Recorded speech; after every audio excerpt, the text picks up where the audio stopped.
Querido irmão, querida irmã, nesse domingo, 3 de dezembro, celebramos o primeiro domingo do tempo do Advento, iniciando um novo ano litúrgico na Santa Igreja. Que Deus resplandeça a sua face sobre nós, hoje e sempre. No Evangelho desse domingo, escrito por São Marcos, vemos Jesus exortar seus discípulos através de exemplos sobre sua segunda vinda gloriosa, nos chamando: vigiai, pois não sabemos nem o dia nem a hora de seu retorno, para que fiquemos atentos e permaneçamos firmes na sua palavra. Se você continuamente busca vigiar em Deus, escute a seguir a homilia dominical realizada pelo Padre Antônio José. Se quiser, compartilhe com alguém querido. Você pode estar ajudando uma alma desesperada a encontrar a esperança. Deus abençoe muito você e sua família, e um abraço dos seus irmãos da paróquia Nossa Senhora de Fátima, Rainha de Todos os Santos. Senhor esteja convosco.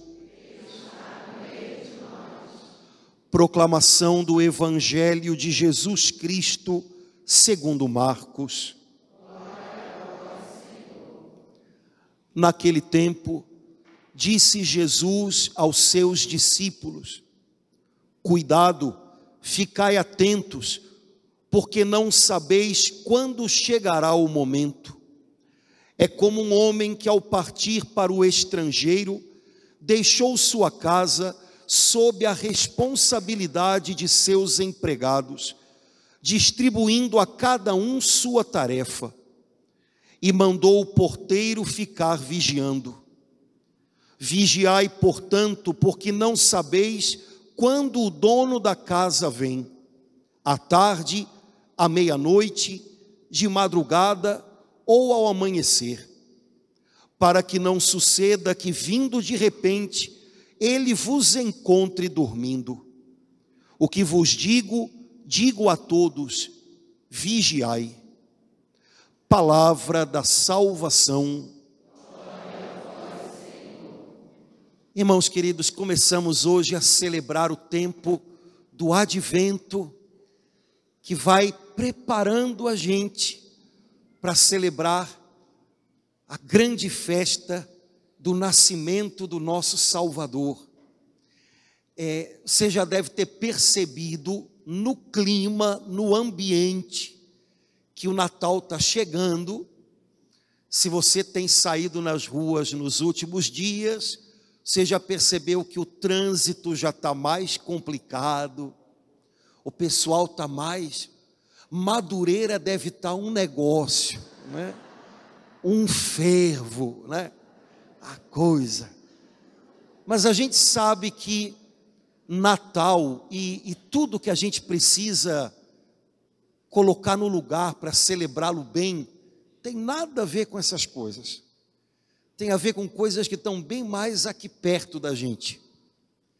Não deixe esse tempo passar sem que alguma coisa mude para melhor dentro de você.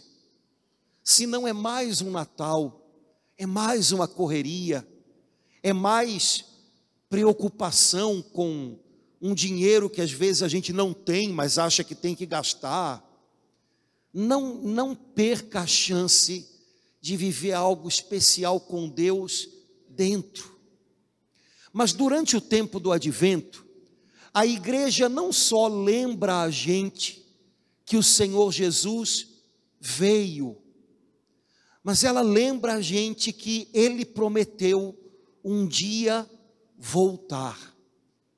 No Natal, nós vamos celebrar Jesus, o Filho bendito de Deus, que veio para ser nosso irmão, veio para ser Deus juntinho da gente, veio para ser a nossa paz, veio para ser a nossa ressurreição, a nossa vida. Hoje, na primeira leitura que nós ouvimos um trechinho da profecia de Isaías, que é dos trechos mais bonitos e conhecidos do Antigo Testamento.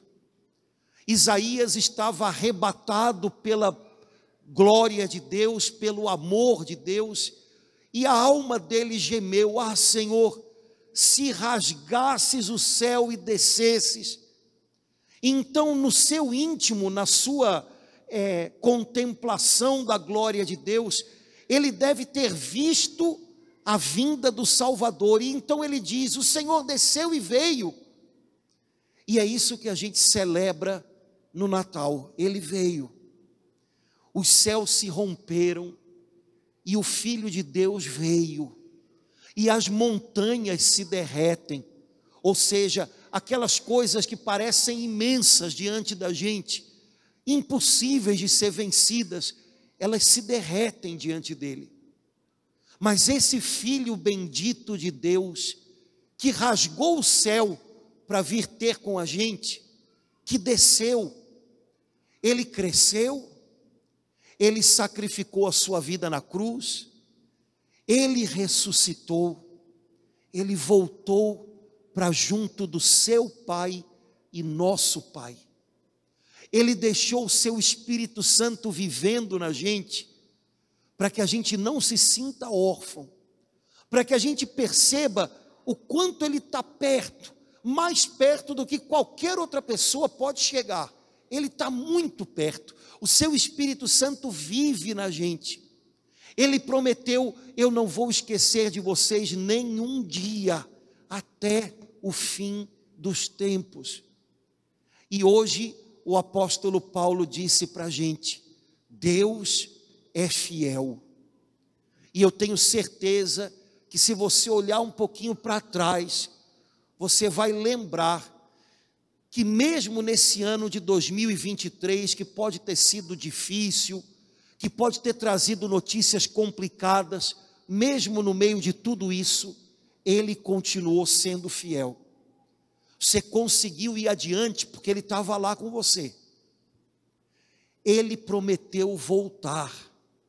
Um dia ele virá para levar com ele todos os que são seus, para que nós estejamos onde ele está. Ele prometeu. E um cristão vive dessa espera. A gente ouve muitas bobagens de pessoas que não conhecem o Senhor, não conhecem as promessas do Senhor. Algumas pessoas, vendo tantas notícias ruins, acabam dizendo: isso daí é o fim do mundo, o mundo está acabando. Explodir tudo, só vão sobrar as baratas. Gente, nós somos cristãos, nós sabemos que a iniquidade vai aumentar. Jesus disse. Nós sabemos que o amor de muitos vai esfriar, que o nosso não esfrie. Nós sabemos que os homens mentirão e se enganarão uns aos outros. Jesus disse exatamente isso. Não façamos o mesmo. Mas nós não vivemos de notícias ruins, e menos ainda dessa fatalidade: só vão sobrar as baratas. De jeito nenhum. Nós cremos que um dia vai vir um novo céu e uma nova terra e um novo tempo, e toda lágrima vai ser enxugada, e toda tristeza vai ser esquecida, e ele nos terá com ele em paz para sempre. É dessa esperança que um cristão vive, dizendo de domingo a domingo: vem, Senhor Jesus, vinde, Senhor Jesus. Mas enquanto a gente espera, ele vai moldando a vida da gente. Há um trechinho da primeira carta de São João, na qual São João diz assim: irmãos, todo aquele que espera em Jesus vai sendo purificado, vai sendo mexido, vai sendo transformado por ele. Pois então, tempos de espera não são tempos perdidos. A gente sabe que é assim até do ponto de vista natural. Quando a gente tem que esperar alguma coisa, a gente sabe que o tempo da espera mexe com a gente e ensina alguma coisa. Eu estou esperando o resultado de um exame, estou esperando o resultado de uma prova. E durante aquele tempo, quanta coisa acontece aqui dentro. Não é tempo perdido. Pois mais ainda, a espera do Senhor. Enquanto nós esperamos por Ele, alguma coisa aqui dentro vai sendo mexida, quebrada, transformada. Hoje, as leituras da Escritura que nós ouvimos falam de como a gente deve viver esse tempo, que é esse tempo chamado agora. E algumas coisas me chamaram a atenção. A primeira delas está no Evangelho de hoje. Se eu não me engano, a primeira palavra que Jesus diz no Evangelho de hoje é cuidado. E a última palavra é vigiai. Bom, vamos arrumar essas palavras porque elas podem dizer muita coisa, né? Um carioca pode ouvir Jesus dizendo cuidado e vai dizer o que? É verdade, Jesus. Carioca tem que ter muito cuidado, né? Cuidado na hora de passar na linha vermelha, na linha amarela, cuidado na hora de passar na Magalhães Couto, né? Cuidado, cuidado. E não é bem sobre isso que Jesus está falando, né? Depois, Jesus diz vigiai. Ontem na missa das crianças, nós chegamos à conclusão de que não é vigiar, por exemplo, a vida da vizinha, né? É vigiar aqui, né? Cuidado, vigiai. Irmãos, essas palavras de Jesus são para hoje, mas elas significam exatamente isso. Cuidado com o que você guarda dentro do seu coração. Vigie o seu modo de proceder. Vigie a você mesmo. Examine o seu caminhar, porque de vez em quando é possível que você tenha que aprumar a sua vida, e você não pode protelar isso para muito mais tarde. Vigie, seja atento a você mesmo e seja agora. Cuidado, cuide de você próprio. São Paulo diz numa das cartas que ele escreve a Timóteo, que era um jovenzinho discípulo dele, que Paulo tinha colocado à frente de uma comunidade, de uma igreja, para tomar conta da galera. Timóteo era muito novo. Imagina a responsabilidade e o quanto ele se sentiu desafiado. E então São Paulo escreve a ele: Timóteo, cuide de você próprio e do rebanho que é confiado a você. Irmãos, cuidado é o que Jesus diz, e isso significa tenha cuidado, tenha atenção com você mesmo. O mundo é o que é. O mundo pensa do jeito que pensa. O mundo age do jeito que age. Cuidado para não se deixar envolver por tudo isso. Cuide do seu próprio coração, para que você possa cuidar de outros. Cuide em primeiro lugar de você mesmo. Hoje em dia se fala muito de autocuidado. É uma expressão interessante, né? Autocuidado. Ou seja, por exemplo, perceba se o seu organismo está dando sinais de que alguma coisa não está bem. Olha, já não é a primeira vez que você está sentindo essa dor. Olha, isso tem se repetido. Perceba e cuide e se antecipe ao mal. Ou então, hoje em dia se fala que a gente tem que cuidar de quem cuida. Não sei se você já ouviu isso, né? Médicos, enfermeiros, professores, padres, cuidam de outras pessoas.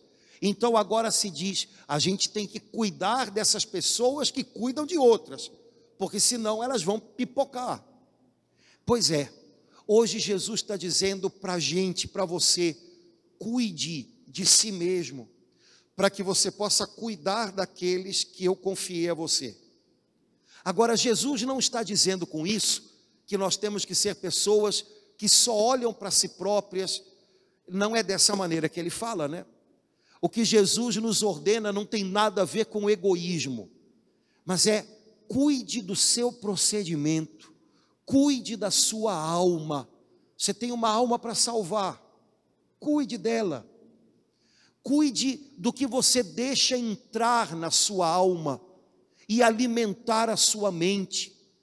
Não permita que tudo seja absorvido aqui. De vez em quando é preciso entregar algumas coisas ao Senhor para que elas não se acumulem dentro. Cuide de você mesmo, para que você possa cuidar dos outros que o Senhor confiou a você. Irmãos, eu não sei nem se eu vou me explicar direito, mas seja o que Deus quiser, vamos lá. Porque depois o pessoal faz bobagem e diz em casa, o padre é que mandou, né? Vamos lá. Uma boa maneira que a gente tem de não cuidar da gente é cuidar mal dos outros. A gente pode colocar tanto na cabeça da gente que as pessoas com quem a gente convive são cheias de problema, são um problema, que a gente começa a achar que tem que resolvê-las, tem que dar conta delas, tem que fazer por elas. Só que às vezes, observando um pouquinho o jeito como algumas pessoas falam disso, a impressão que eu tenho é que para algumas pessoas é um bom pretexto para não terem que trabalhar a si próprias, ter a impressão e dar a impressão de que o tempo inteiro estão ocupadas fazendo alguma coisa pelos outros, resolvendo o problema dos outros, ou melhor, resolvendo os outros. Atenção com isso. A gente pode se embolar muito mal com os outros, e em algum momento a gente pode usá-los como desculpa para a gente não trabalhar aquilo que está mais perto e que no fundo é aquilo que a gente consegue mudar, que é a gente mesmo. Então, exemplo clássico, elas hoje vão juntar umas mães da missa das 8 com umas da missa das 10 e vão me jogar na linha do trem. Então, exemplo clássico, de vez em quando eu escuto umas mães falando, e aí você percebe que ali tem uma pessoa perdidinha, quer ajudar, coração de mãe, é aquela coisa linda, doce, boa, você fica até com pena de ter que dar uma bronca, mas perdidinha das ideias, ansiosa, já ficando com raiva, porque está se sentindo sobrecarregada. E aí ela vem e fala do filho, e fala do outro filho, e fala do marido, e fala, porque eles. E aí, num primeiro momento, a gente embarca na onda, né? Ai, meu Deus mesmo, a gente chega a ficar até... Mas depois de um tempo a gente fala, peraí, vamos fazer uma prova dos 9. E aí você começa a perguntar para uma mãe, que você está ouvindo, coisas sobre ela própria, o comportamento dela. E das duas uma, ou ela nem consegue mais perceber como é que ela está agindo, ela está sendo tão arrastada na enxurrada, que ela nem percebe o que ela está falando, como é que ela está falando. Ou então, ela começa a se defender, como se a gente estivesse atacando. Quando a gente pergunta para ela, mamãe, e você já pensou que talvez isso tenha a ver, assim, com um pouquinho da sua ansiedade? Não, pai, o senhor não sabe, o senhor não sabe. Tá bom, eu não sei mesmo não, mas pensa que pode. É uma boa maneira da gente não ter que lidar com a gente, porque tem tanta coisa aqui que não está legal, tanta coisa aqui que não está arrumada. É uma boa maneira a gente não ter que olhar para a gente se embolar com os outros. E aí a gente acaba se sentindo sobrecarregado, a gente tem a impressão de que não está conseguindo ajudar. A gente às vezes quer trazer para a gente coisas que as pessoas, a gente não pode tirar dos ombros delas e, nossa mãe, a cabeça vai a 1000. Cuide de você, para que você possa cuidar bem dos outros. Não transforme a sua missão de cuidar de alguém num pretexto para que você não examine a você próprio de vez em quando. E de repente você vai perceber, peguei pesado, eu estou demais, eu acho que essa história não tem nada a ver com a minha situação, com o meu filho ou a minha filha. Eu acho que eu estou jogando umas coisas aqui do meu passado, da minha infância. Ou então, o jeito como eu agi hoje, eu joguei em cima da pessoa que eu queria corrigir, a minha raiva do que eu passei no trabalho, ou do que eu passei em tal lugar, não teve nada a ver aquilo, tem que pedir desculpas. Olha para dentro, cuida de você, para que você possa cuidar do outro. E de repente você vai perceber que em alguns momentos você tem que dizer, vou dar uma esperadinha, vou dar uma paradinha, já falei o bastante. Se eu continuar agora, eu vou exagerar na dose. Deixa eu ficar na minha, vamos ver se caiu alguma coisa nesse coração. Porque às vezes, não é que a gente precise fazer mais alguma coisa, a gente tem que esperar. Cuide de você mesmo para que você possa cuidar dos outros. E a última palavra que Jesus disse foi vigie. Vigie o que entra e o que sai daqui de dentro. Vigie. As portas da sua alma não podem ser escancaradas o tempo inteiro para tudo. Você não pode dar lugar dentro de você a tudo que você ouve, porque senão daqui a pouco você está ouvindo o que não é legal e aí começa a pensar além da conta, porque a gente recebe coisas e depois elas giram dentro da mente da gente. Vigie, o que você está deixando entrar na sua mente, no seu coração.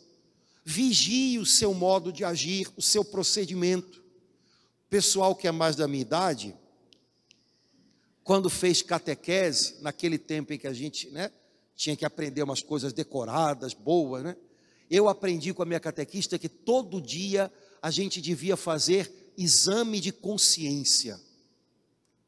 Não sei se alguém aqui aprendeu isso, Exame, se falar isso para uma molecada hoje, exame de consciência, vão perguntar se tem no Brownstein, dá para fazer o Brownstein, mas exame de consciência é uma coisa que a gente tem que fazer todo dia, irmãos, que é dar uma paradinha e olhar para dentro.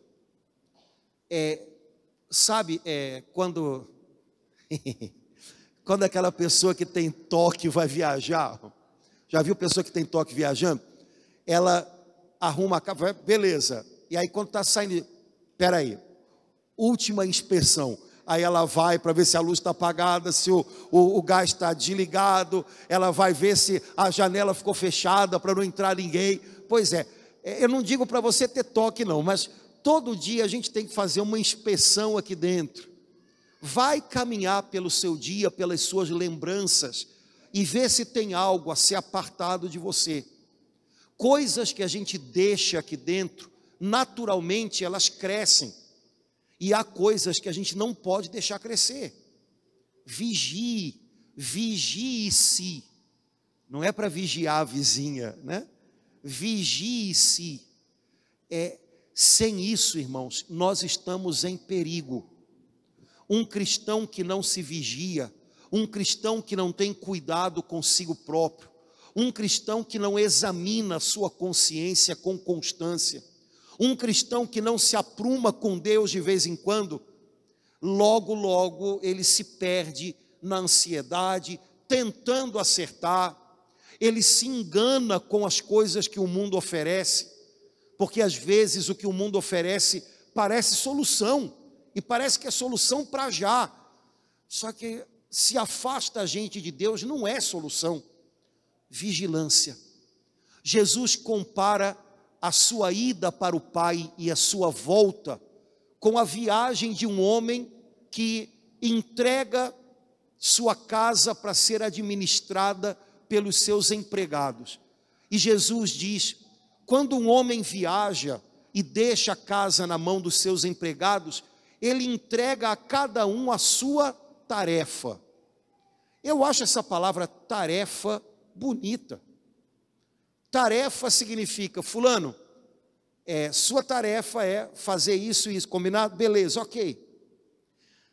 Irmãos, o Senhor Jesus foi para o Pai e vai voltar, mas enquanto isso Ele deixou nas mãos da gente, de cada um de nós, uma tarefa.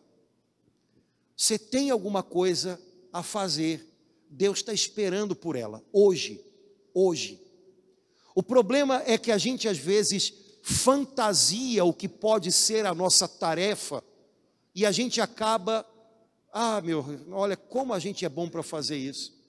Eu acho que a tarefa que Deus me deu é ser presidente do Brasil, e aí eu vou matar a fome do Brasil.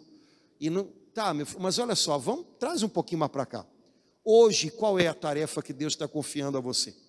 Eu não estou dizendo que Ele não quer que você seja presidente, mas é possível que para chegar lá, você tenha que hoje fazer algumas coisas. E se você tiver com a sua mente toda voltada para o que vai vir daqui a alguns anos, e não estiver percebendo o que Deus pede de você hoje, possivelmente você não vai fazer caminho nenhum para chegar lá. Às vezes a gente imagina coisas lá, e a gente está aqui, e a gente esquece que para sair daqui e chegar lá, tem que ter um caminho, senão é só sonho, né? E aí, meu amigo, ontem me mandaram um negocinho na internet: corra atrás dos seus sonhos, continue dormindo, né? Mas tem gente que faz isso, né? Eu tenho, olha só, cada sonho incrível. Sim, mas hoje, qual é a tarefa? Se você não percebe isso, entre o hoje e o sonho não tem caminho nenhum. Então, qual é a tarefa que Deus confiou a você hoje? Se pergunte isso. De repente acabou a missa, você vai voltar para casa com um franguinho da padaria, para encher a família de colesterol, né? Vai voltar para casa. Bom, talvez hoje a minha tarefa seja ter uma tarde legal com a minha família. Será que não é isso? De repente a minha tarefa hoje é curtir o meu momento com eles. Vou evitar ficar pegando no celular quando estiver junto dos meus filhos. Vou gastar um pouquinho de tempo com eles, vou brincar com eles. É uma grande tarefa, viu? Porque às vezes custa, né? A vontade da gente era entrar no ar-condicionado, pegar o cobertor e dizer, né, me esqueçam. E pode ser uma tarefa difícil você passar uma tarde brincando com os filhos e curtir isso, e não ficar o tempo inteiro com o celular no meio. Mas quem sabe hoje não é essa a tarefa. O Senhor conta com a gente em alguma coisa agora, irmãos. Sonhos são coisa muito legal, mas o problema é que sonhos podem virar uma prisão, se você não entende que os sonhos estão lá, mas o caminho para chegar neles começa aqui. Então eu tenho que viver algo, eu tenho que fazer algo, eu tenho uma tarefa agora, e é com essa que eu tenho que lidar. Amanhã vem outra. Você tem uma tarefa que Deus confiou a você hoje. Tenta descobrir qual é. Vai valer a pena. Última coisa que me chamou a atenção foi o finalzinho da primeira leitura de hoje. Tempo de espera, porque o tempo que a gente está vivendo agora é nosso tempo de espera. Jesus voltará. É tempo de cuidado consigo e com os outros. É tempo de vigilância para que a gente não abrigue na gente coisas que, se crescerem aqui dentro, vão se tornar vinagre e depois a gente vai jogar sobre os outros. Tempos de espera, tem uma tarefa a ser vivida. Hoje você tem uma tarefa, mesmo sendo domingo. Fique antenado com Deus, Ele vai mostrar para você. Mas tempos de espera também são tempos de confiança. Deus está fazendo algo na gente. A coisa mais importante que está acontecendo na sua vida hoje não é nenhuma das coisas que você está fazendo. A coisa mais importante que está acontecendo na sua vida hoje é o que Deus está fazendo de você. No meio de tudo que você está fazendo, ou no meio dessa impossibilidade que você tem hoje, porque tem horas na vida em que a gente está de mãos amarradas, não tem o que fazer. O mais importante que está acontecendo é o que Deus está fazendo em você.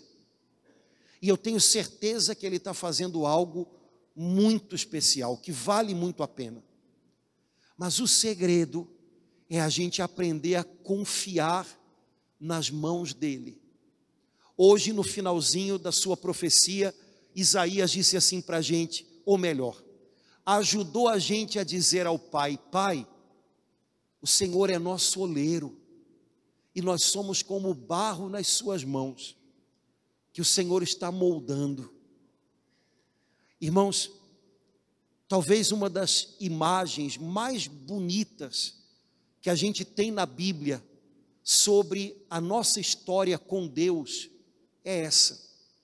Eu não sei se você já viu um oleiro, um artista trabalhando num torno, enquanto ele faz um jarro, por exemplo. Há uns anos a gente trouxe aqui na igreja um irmão, eu acho que ele era de Itaboraí, que vinha na Crisma, se eu não me engano, e ele trabalha com barro, e ele vinha na Crisma para mostrar para os jovens como é que ele fazia. Era um barato. Aí depois ele dava um pouco de barro para alguns jovens tentarem fazer alguma coisa, um horror, né? Mas ele fazia bem, ele era craque naquilo. E talvez uma das imagens mais bonitas do que está acontecendo na vida da gente hoje é essa. Eu e você somos um pouco de barro. Não é nada tão caro, né? Não é nada tão valioso, mas que nas mãos de um artista pode se tornar uma obra-prima. A tarefa do barro nas mãos do oleiro, enquanto ele está no torno, moldando um jarro, a tarefa do barro não é dizer: ei, ô moço, não aperta aqui não, aperta aqui, ó. Aqui não, aqui não. Quanto mais o barro gira nas mãos do oleiro, quanto mais ele está livre, melhor. O oleiro sabe o que está fazendo, ele imaginou algo. A pior coisa que pode acontecer com o barro, capaz de impedir que ele se torne uma obra de arte, é que ele endureça. Porque quando o barro endurece, ele não se deixa mais moldar. Cuidado. Tem muita coisa nessa vida que pode endurecer a gente. E aí, de repente, a gente não se deixa mais moldar. A gente se tranca dentro da gente. A gente não se lança mais nas mãos do oleiro. A gente briga com ele, briga com a vida, briga com tudo. E a gente é quebrado, é machucado, mas não se deixa moldar. Por isso o barro precisa de vez em quando ser molhado pelo oleiro, para continuar moldável. Por isso que eu e você precisamos da água viva do Espírito Santo, para não endurecer, para que o Pai continue moldando a gente. E se você lembra como é que um oleiro faz, ele molda o barro com uma mão do lado de dentro e outra do lado de fora, não é assim? Ele vai fazendo assim. Deus usa as circunstâncias, é a mão do lado de fora. Ele conduz as circunstâncias. E Deus molda a gente do lado de dentro, quebrando, ensinando, refazendo. Irmãos, a melhor coisa que pode acontecer na nossa vida é a gente estar nas mãos dele. E a coisa mais importante que a gente precisa aprender é confiar nessas mãos. Todo mundo sabe que de vez em quando o oleiro pode amassar o barro todo de novo e começar mais uma vez. Se ele perceber que alguma coisa vai sair errada, ele amassa tudo de novo e começa a fazer mais uma vez.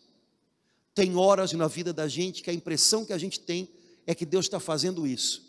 Senhor, eu pensei que estava ficando pronto. Não. É preciso fazer de novo.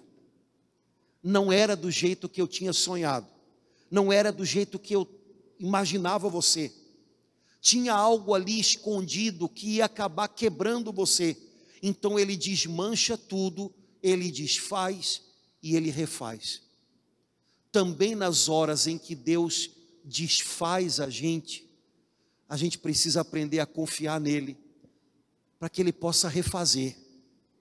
Senhor, tu és nosso Pai e nosso oleiro, e nós somos barro nas tuas mãos. Quem sabe hoje, se você olhar para tudo que está acontecendo na sua vida nesses dias, e imaginar que é isso, você vai começar a ver a coisa diferente. Você pode estar num momento em que as mãos do oleiro estão moldando você, circunstâncias que você não imaginava, ele está ensinando aí dentro. Você pode estar num momento em que ele desmanchou tudo, parecia que estava ficando pronto, e ele desmanchou tudo. Em todo tempo, ele sabe o que está fazendo da nossa vida. A única coisa que é preciso é que a gente se deixe moldar. Se o coração estava trancado, se barro tinha endurecido, deixa que o Espírito Santo ajude você a se tornar moldável de novo. Ele ainda pode fazer uma obra muito linda. O segredo é aprender a confiar nas mãos daquele que está moldando a gente.